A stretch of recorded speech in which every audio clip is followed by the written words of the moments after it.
قال تبارك وتعالى: ألم تر كيف ضرب الله مثلا كلمة طيبة كشجرة طيبة أصلها ثابت وفرعها في السماء تؤتي أكلها كل حين بإذن ربها ويضرب الله الأمثال للناس لعلهم يتذكرون.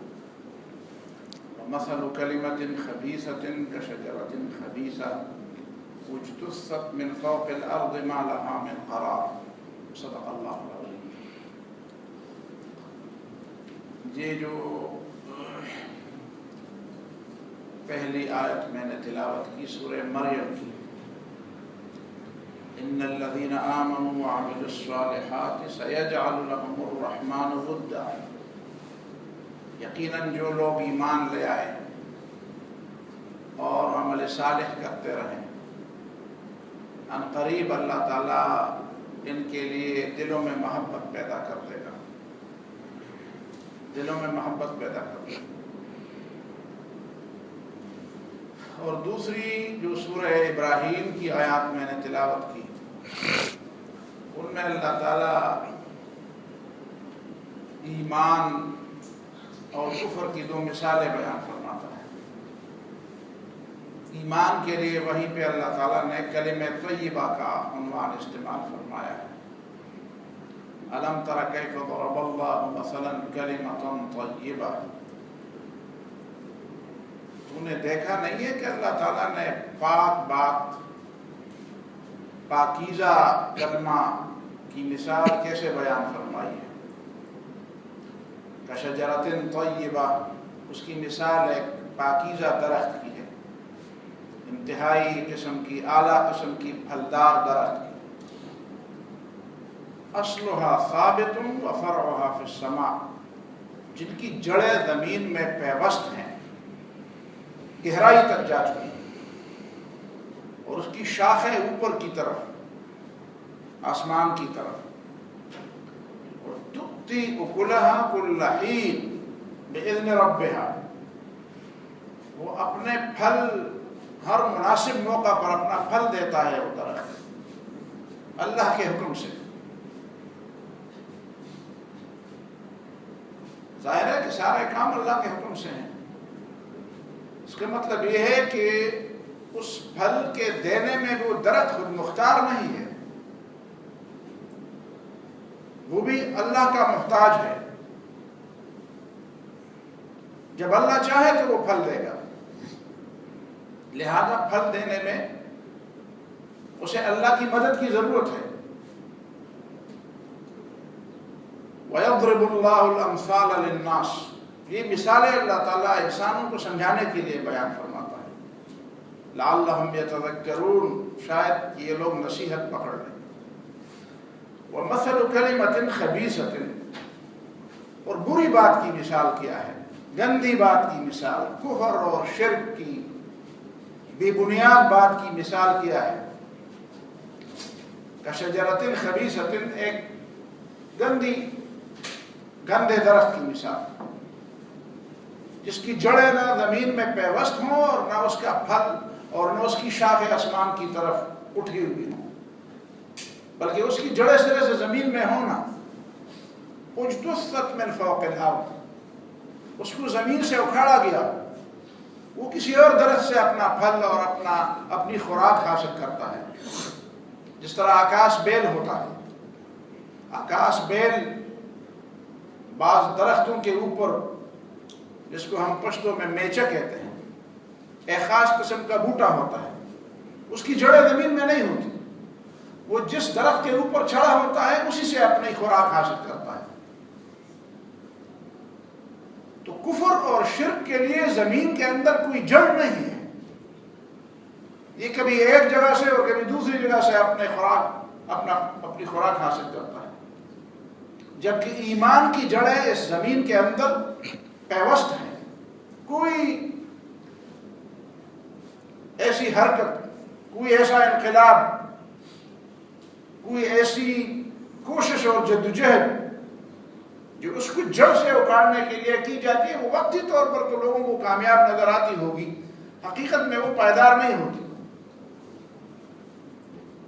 اسلام کے خلاف پوری دنیا میں، پوری تاریخ میں، پوری انسانی تاریخ میں جتنی کوششیں ہوئی، جتنی بغاوتیں ہوئی، جتنی سازشیں ہوئی، جتنے حملے ہوئے، اور ایسے بڑے بڑے حملے ہوئے تاتاریوں جیسے حملے کہ جس کے مقابلے میں کوئی مذہب، کوئی دین، کوئی چیز نہیں ڈر سکتی تھی، لیکن اسلام پھر بھی زندہ ہے۔ اس پہلے والے آدم علیہ السلام، پہلے والے انسان سے لے کر آج تک دنیا میں پتہ نہیں کتنے نظریات آئے اور چلے گئے، زمین نے ان کو جگہ نہیں دی اپنے اندر۔ وقتی طور پر وہ رہے، وقتی طور پر تو وہ بوٹا، وہ پودا بھی رہتا ہے جس کی جڑیں زمین میں نہیں ہوتی، وہ مستقل چیز نہیں ہوتی۔ تو کتنے انقلابات آئے اور کتنے نظریات بنے اور کتنے نظریات رخصت ہوئے، اگر کتابوں میں ان کا ذکر نہ ہو تو ہمیں پتہ ہی نہیں چلتا کہ ایسے نظریات بھی دنیا میں رہے، اور ایسے نظریات کو ماننے والے بھی دنیا میں کبھی تھے۔ لیکن اسلام ایک ایسا عقیدہ ہے، اللہ کی بندگی، ایمان ایک ایسی چیز ہے کہ جس کی جڑیں ابتدا سے لے کر قیامت تک رہیں گی، اس کو زمین سے کوئی ہٹا نہیں سکتا، اس کی جڑیں کوئی کھوکھلی نہیں کر سکتا، اس کے اثرات کو کوئی ختم نہیں کر سکتا۔ اس کے نام لیوا ہوں گے، توڑے ہوں گے، زیادہ ہوں گے، وہ اپنی جگہ پہ، لیکن دنیا سے خالی نہیں ہو سکتی۔ لیکن میں وہ پہلی والی بات کی طرف آتا ہوں، ان الذین آمنوا وعملوا الصالحات کانت لهم جنات الفردوس نزلا سیجعل لهم الرحمن ودا۔ ایمان اور عمل صالح، یہ دو بڑی بنیادی باتیں ہیں، اور ہماری مصیبت یہ ہے کہ ہم مسلمانوں نے ایمان کو اللہ تعالیٰ کے ساتھ ایک نسلی تعلق کے طور پر یا ایک نسلی تعلق کی حد سے زیادہ کوئی اہمیت نہیں دی۔ کتنے لوگ ہوں گے، اور میں پڑھتا ہوں، دیکھتا ہوں، مطالعہ کرتا ہوں، کتنے لوگ ہیں جن کا علم ان کو ایمان پہ مطمئن نہیں کرتا، وہ جو چیز سمجھتے ہیں، وہ جو چیز سیکھتے ہیں، وہ کہتے ہیں یار یہ چیزیں تو ایمان کی طرف لے جانے کی بجائے بھی ایمانی کی طرف لے جانے والی چیزیں ہیں، لیکن پھر بھی چونکہ ہمارا خاندان، ہماری نسل، ہماری روایات اسلام کی ہے تو میں اسلام کے ساتھ ہوں، ٹھیک ہے، یہ بھی ایک بات تو ہے۔ خصوصاً اس دور کے اندر جو مغربی تہذیب ہے، اس کے جو اثرات ہیں، یہ اپنے گھر کی بات ہے اور اس میں کوئی ایسی بات نہیں ہے، شرمانے والی بات نہیں ہے۔ جن لوگوں کو باہر سے ایمان کی غذا نہیں ملتی، اگر اسی تہذیب پر اکتفا کیا جائے اور اسی تعلیم پر اکتفا کیا جائے تو یہ تعلیم تو خدا سے بیگانہ کرنے والی ہے، خدا سے بیزار کرنے والی ہے۔ پھر وہ لوگ ویسے ایمان کے ساتھ جڑے رہتے ہیں، لیکن صرف اس بنیاد پر جڑے رہتے ہیں کہ چلو یہ بھی ایک بات تو ہے۔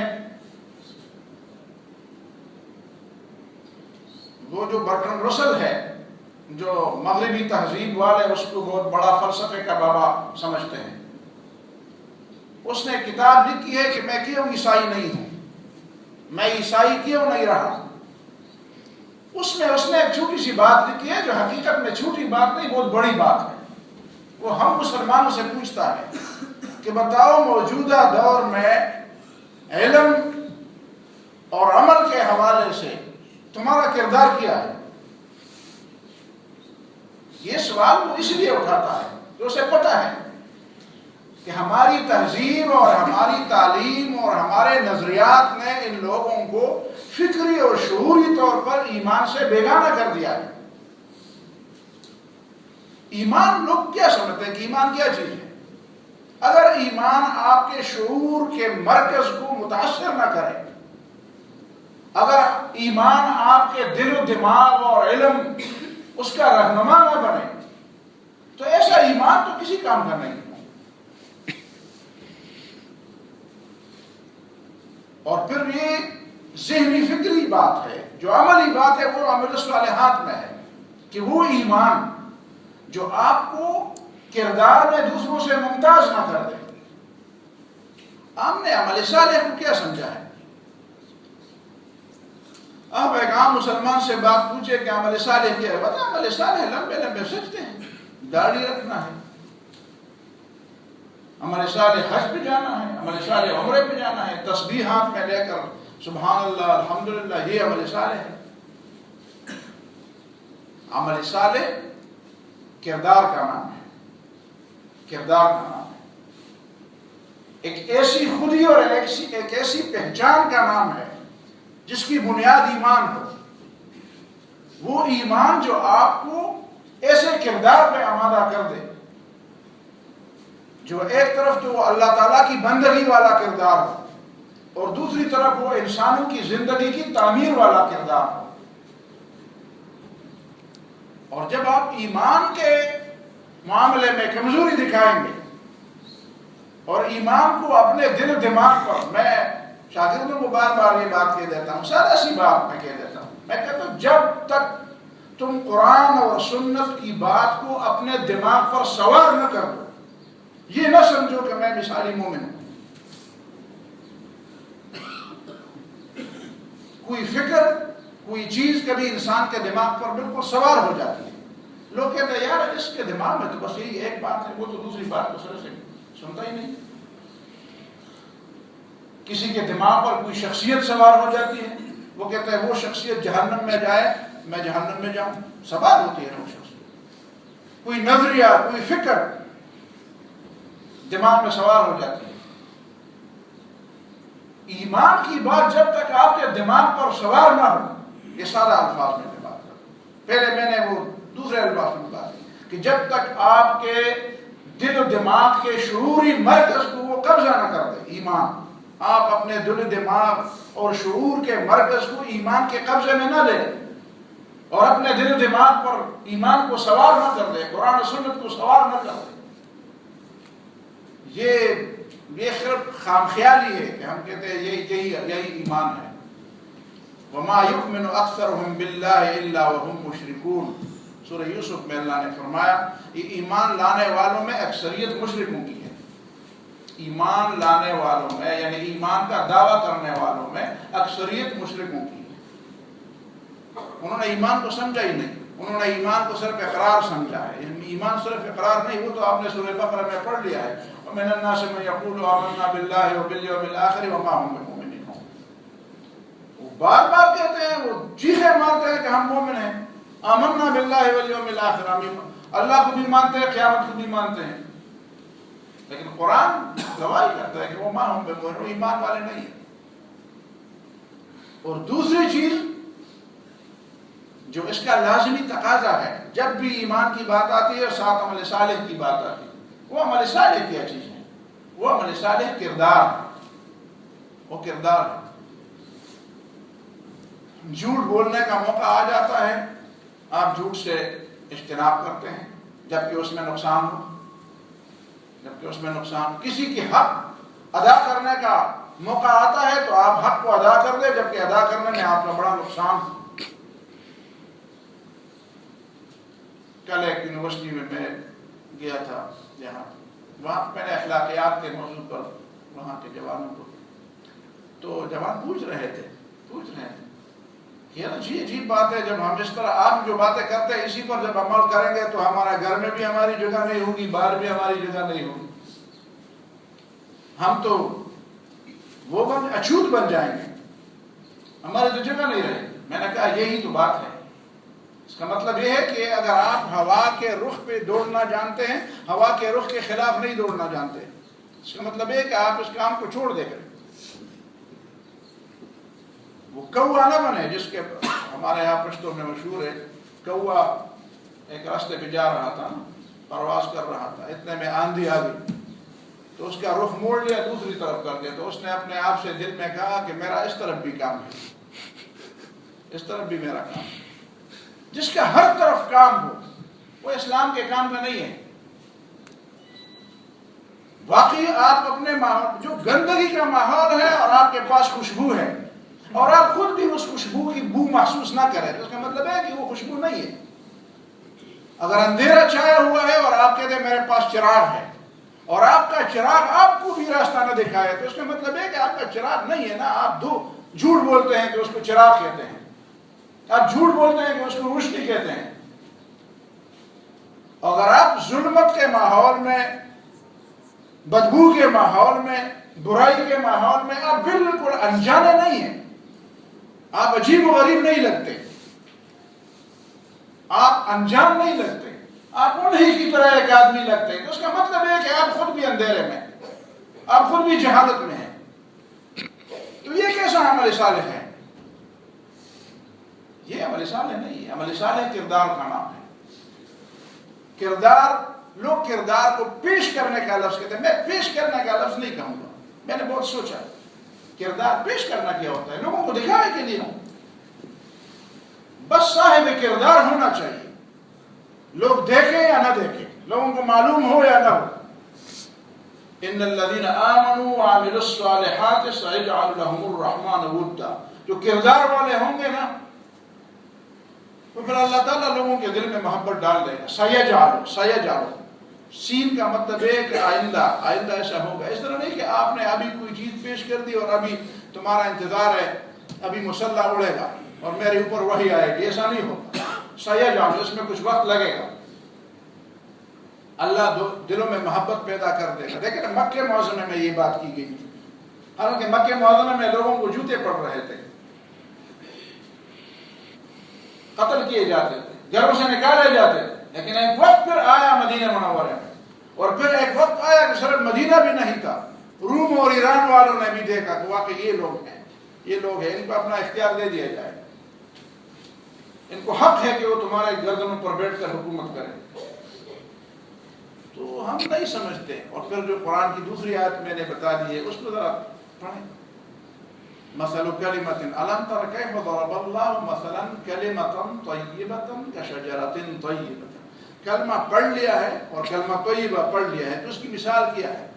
ایک پاکیزہ درخت کی مثال ہے. وہ پاکیزہ درخت کیسے ہے؟ بس صرف درخت ہے, نہ اس کی جڑیں ہیں, اور صرف تنے سے پتہ چل جاتا ہے کہ کسی زمانے میں یہ درخت تھا.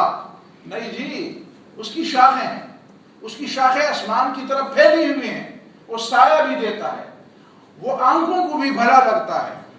اس کے سائے میں آ کر بیٹھ کر لوگ سستاتے بھی ہیں, لوگ آرام بھی کرتے ہیں.